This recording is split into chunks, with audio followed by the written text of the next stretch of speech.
Okay, guys, so hold on, let me pause this. So I happened to run into a random live from Miss D Tarot, and I haven't watched her in a while, and I saw that I was unsubscribed from her, but I didn't unsubscribe from her, I don't think, because I remember I subscribed to her. And that's the second or third time this has happened where I looked at my subscriptions and I saw that without my permission, I was unsubscribed from people that from people's channels that I subscribe to. But anyways, that's not what this is about. Mostly it's because this is really what I was trying to say, and just coming into her live is what reminded me of it. What I was trying to say in the last video when I was talking about how for the first time ever my family decided to put a missing persons report out at, like around the time there was these men that were following me around with my son trying to kidnap me, and I kept paying attention, and I would go on the opposite side of the road so that they would have to turn around and come. I was walking, so I was able to cut through certain areas that they couldn't drive, and I was watching, and I was like, it was like an escape, and I was like, oh hell no. And it got to the point where at one point I was ready to just get in the car with them and just act like I was scared and didn't know what to do, and then put something around the neck of the man who was driving and choke him out, and then take the car while he's in the car dead and push his ass out, or take him with us. I know that sounds bad, but hey, I had to do what I had to do. Seems like those movies I watched in the past came in handy, because I was really literally about to do it, because the man kept coming back around the block off of the interstate when I was at by 82nd Avenue trying to get to a Walmart, but I never made it there. And then that's when I made it to Clackamas Town Center in Portland, Oregon, or by Clackamas, pretty much in Clackamas. And I decided to, well, I also saw people there, and it was the orchestration of things that I noticed that wasn't by happenstance. It was just way too many coincidences for it to not be orchestration.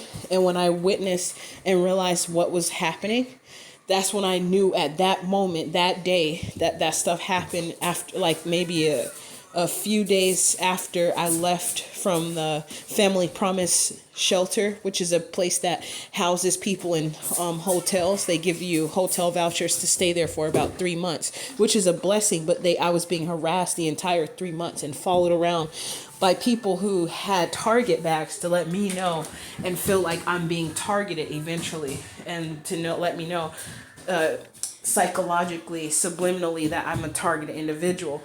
So she reminded me of what I was trying to say here on, oh, good thing I looked at my phone. I need to charge it.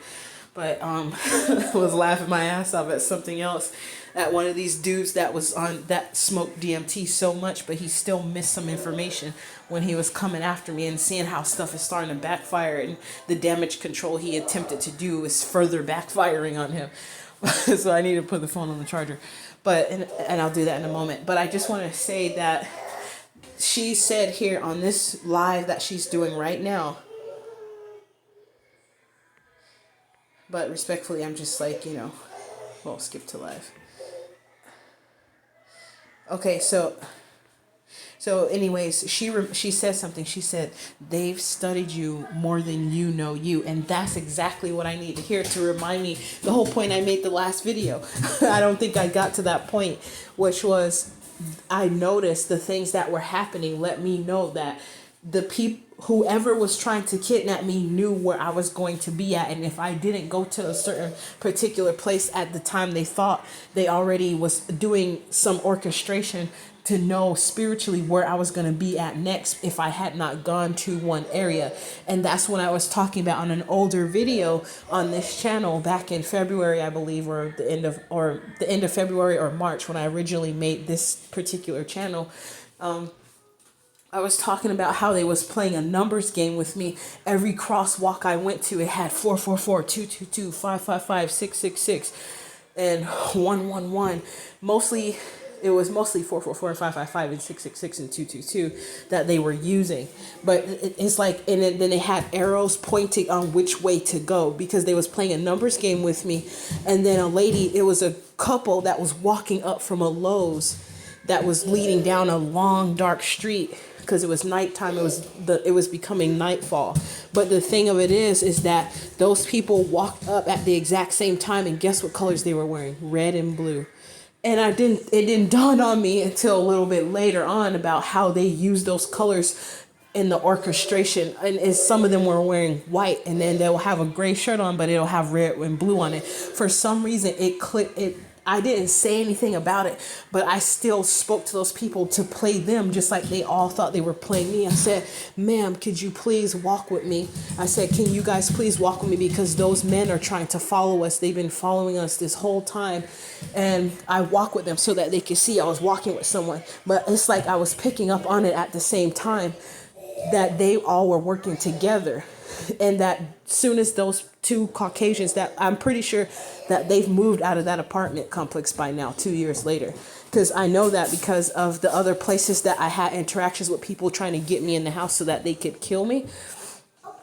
They tore those places down. There was one off Merlot Road in Beaverton, Oregon by the Max station. Like you get off the Max and you walk towards the apartment complex, and they tore it down. It's an empty area now, but there was a house that was there, a man that I dreamed of like a week or less, like maybe a few days before I met him.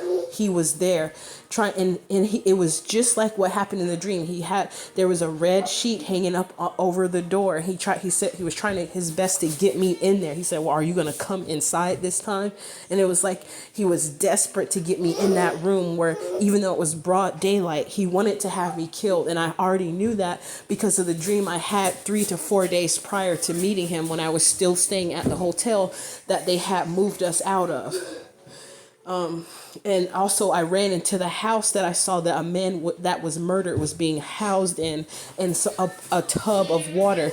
They tore that house down, and I have a video of that also on this channel, not of the house because they tore it down. Now it's the big tree that's there, and there's something spiritual about that tree that's still up. They might tear it down now because I've talked about it. The last time I left for my kickboxing class, all of a sudden I was on autopilot, and I wind up going the way I didn't intend to go. But when I went that way, that exact moment that I went there, a man who was following me around at that time, 2 years ago, all of a sudden came off the freeway and was right beside me on that day. That was some crazy crap, and I caught it all on camera. And it was wild that happened. I could not believe it. But I'm saying that to say that some of these children and some of these people that end up dead or go missing, it's not like a happenstance. It's always already planned out, even years in advance. But I feel like it's months in advance. I'm going to say months or weeks in advance for me. That's why one Mason dude, Freemason, David Leon Lofton, told me via text message, they stole my phone. I no longer have the proof of it. And I did have some proof in my email, but they compromised my email account so that I couldn't get back into it. And it was connected to the phone number of the phones that they stole. So, yeah, that's a done deal. But they're going to get in trouble. They're going to get their karma. They think they got away with stealing my 20 phones that was years old with a lot of data stored in those phones, including my family memories and stuff. But now it's like a blur. I won't remember any of that stuff anymore. Well, it's not that I don't remember. I won't have the proof of the memories to pass down and show my family who their family was. And they did that on purpose. They're going to suffer greatly for what they've done. I promise you. But anyways, and some of them are already suffering and trying to push through the suffering, but it's going to get worse for them. The perpetrators, the people that did all of that stuff, because I can only imagine what they've done to other people that did not get away, who weren't so, I would say, lucky to get away. And it pisses me off. That's why it drives me so hard to do this, what I'm doing now. But because I don't think that was fair.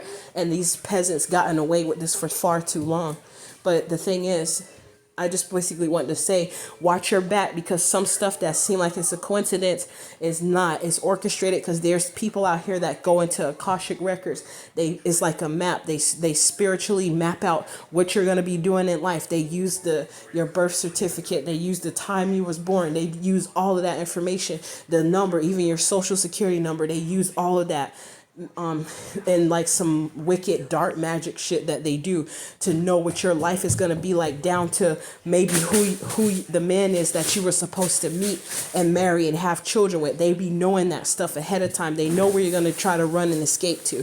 They know that you won't have a car at a certain time and where you're going to be at and who you're going to try to ask for help. So they it's like they go and do a past life regression into the future and see what you're going to do. And it's like they try to beat you to it, to remove what was supposed to happen, to change the future, to change what was supposed to happen and put what they want to happen there. They try to beat you to it. And how I know for sure is because I saw something like this happening spiritually back in 2022, shortly before they orchestrated to put me in a psychiatric hospital, because a lot of information had gotten revealed to me, such as what Hitler was doing, what was happening in the military, what some of the operations were that they went to go do overseas. And this stuff happened, like I say, a little bit, like a few months after I left my family's house, after a reader had confirmed that my family was definite somebody was trying to kill me. And I said it myself to them. And there was proof of it later on when them trying to get me to eat, like basically desperately try to get me to eat. Hey, I bought you this. My sister had never acted like that before. And so I knew something was wrong. But basically all I'm just trying to say is, if somebody go missing that you cared about, sometimes it's eerie, it's scary to think about it, but sometimes it's not just a happenstance. It was planned that way. Some of the people, there's people who know what was supposed to happen and they played a part. And then some of those very same people will be in your face saying, oh, I'm sorry this happened to you. I hate that for that stuff. And that's just the world we live in today. Unfortunately, my condolences, my heart goes out to you. Stuff like that. But they know exactly what the hell was supposed to happen all along. So be careful.